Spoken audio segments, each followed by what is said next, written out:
Alright, YouTube, how you doing today, Collector World? This is Dumas RLC again, with some cracking open of some old-time blisters. These are some old Racing Champions Hot Rod magazine releases from the late 90s, early 2000s era. I think most of these are that 50th anniversary deal.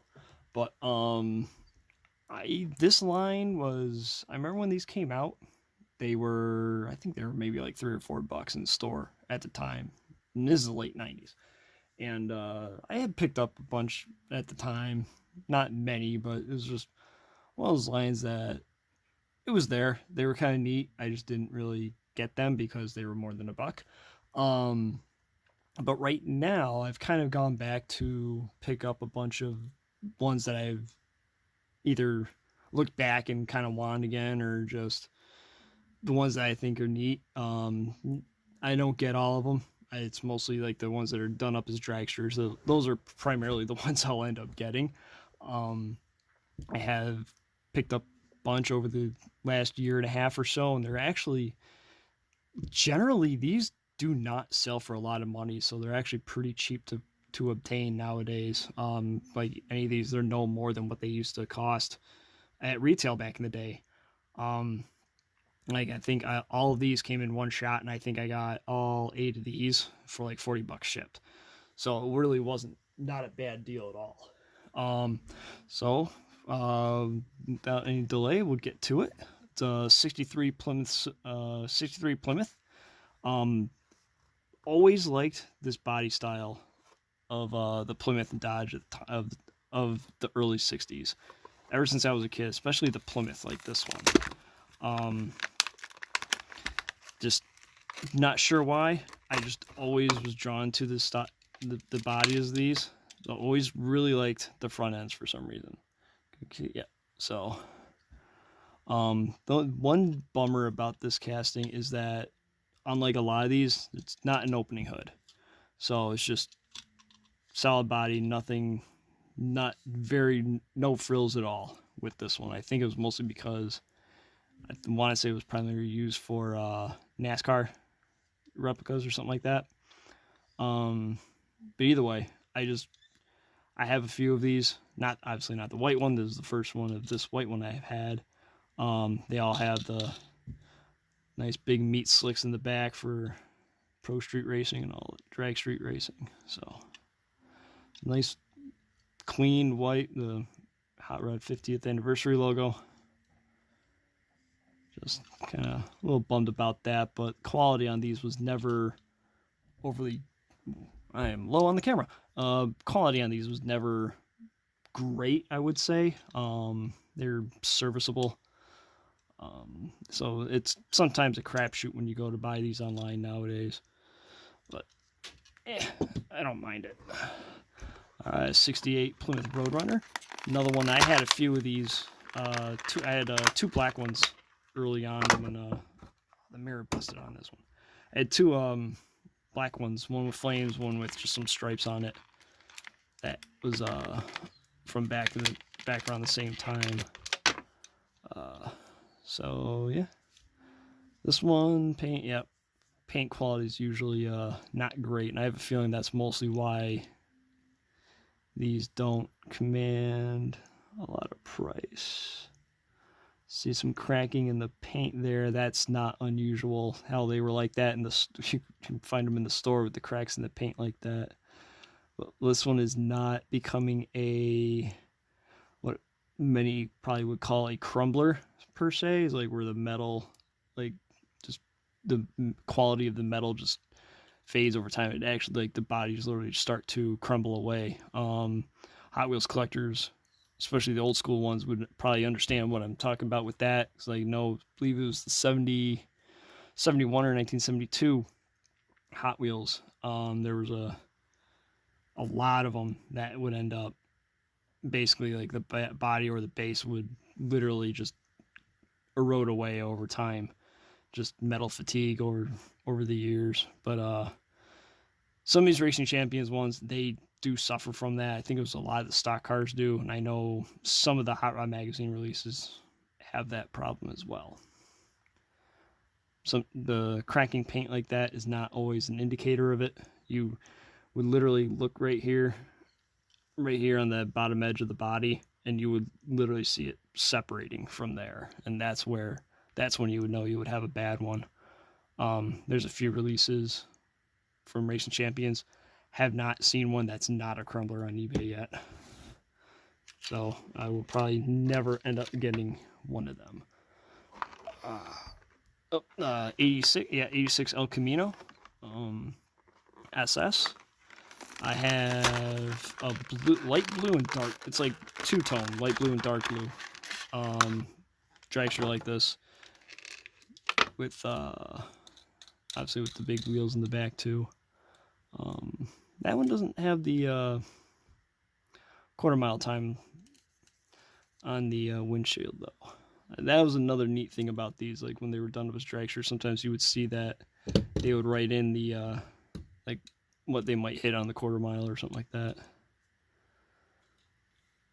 Always liked this 86 El Camino cast. It was probably one of my favorite ones that I had when I was younger. One of those. Another one. Eventually, once I start going through jammers and stuff, you'll see which one I'm talking about. Nice casting. They're always a plastic base. Nothing overly fancy. But at least, come on. There it goes. HUDs do open on a lot of them. Just that Dodge, it doesn't. Or the Plymouth, I mean. Alright. How about we'll open up the other 86 El Camino. Real quick, I think I want to say, going back, yeah, copyright 97. So these came out in 98. For these 50th anniversary ones, these two probably 90, oh, also 97, so probably 98 release was with these. So.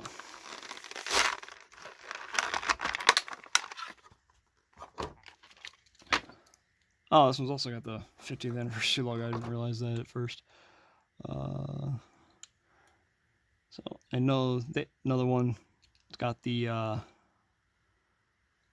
quarter-mile time right there on the window. So I assume that's probably for bracket when they would try to match cars up to see which ones would could race each other and see which ones would make a close race or something like that. Sadly, I've never been to a drag strip. Wish I have. Would love to. There's just nothing really local. Just you got your local ones out in the sticks and whatever, but nothing. Not any of the fancy ones you would see on TV where they would actually bring top fuel and all that too. So, love this El Camino casting. Fortunately, I don't know, paint. One thing I don't know is that pink paint, if that's just running into it, or if that's bleed over from the red into the white pearl. I'll have to look up other ones, see what they look like. I have a feeling they will not bleed that bad. Another reason why these old Racing Champions probably don't bring too much money on the secondary market, because, like I said, the quality kind of shoddy. 40 Ford pickup, plain Jane green. Love the shaded green though. I have a few others of this. I think I have one. I know I have red one with flames. I know I got a couple others. I just can't remember what the hell colors they are off the top of my head. So, opening hood. Got your engine piece in there. That one, yeah, closed. Okay. So, good old Moon Eyes wheels. Yeah, not much to say about this one. Just it's a nice casting and looks good in this color, in my opinion. What do we want to do? Yeah, we'll go in the order of the year. 55 Chevy. Nice pearl magenta color.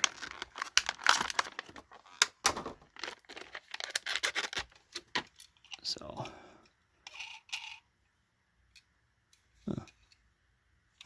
Looks like that wheel did not get chromed all that well.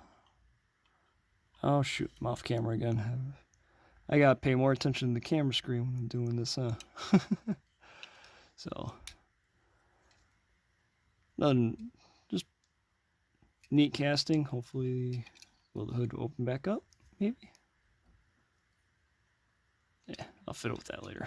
But another fun cast. I just, like I said, a lot of these ones that are done up as these dragsters, they pretty much utilize same bodies for everything. They would just either change the what do you call it, the hood around, or just the regular, put regular wheels on it just for regular release of the car. Alright, 57 Bel Air. Uncle actually still owns a 4-door Bel Air. He's had it forever, ever since I was a little kid. It's another thing with these older race channels. They got some of this, I don't know if this is like just some oil grease, whatever the hell it is. But sometimes it's on some of these cars. Another reason why I don't mind having the gloves. Kind of wipe it off real easily. But yep, just nothing overly fancy. Just I need to figure out my aim on this camera again. Just more pro street look. I just always like these. Kind of regretted not getting more when I was younger, but then again, considering how cheap these are nowadays comparatively, really not a big deal. I get them as I come across them. Nothing I'm overly hardcore about.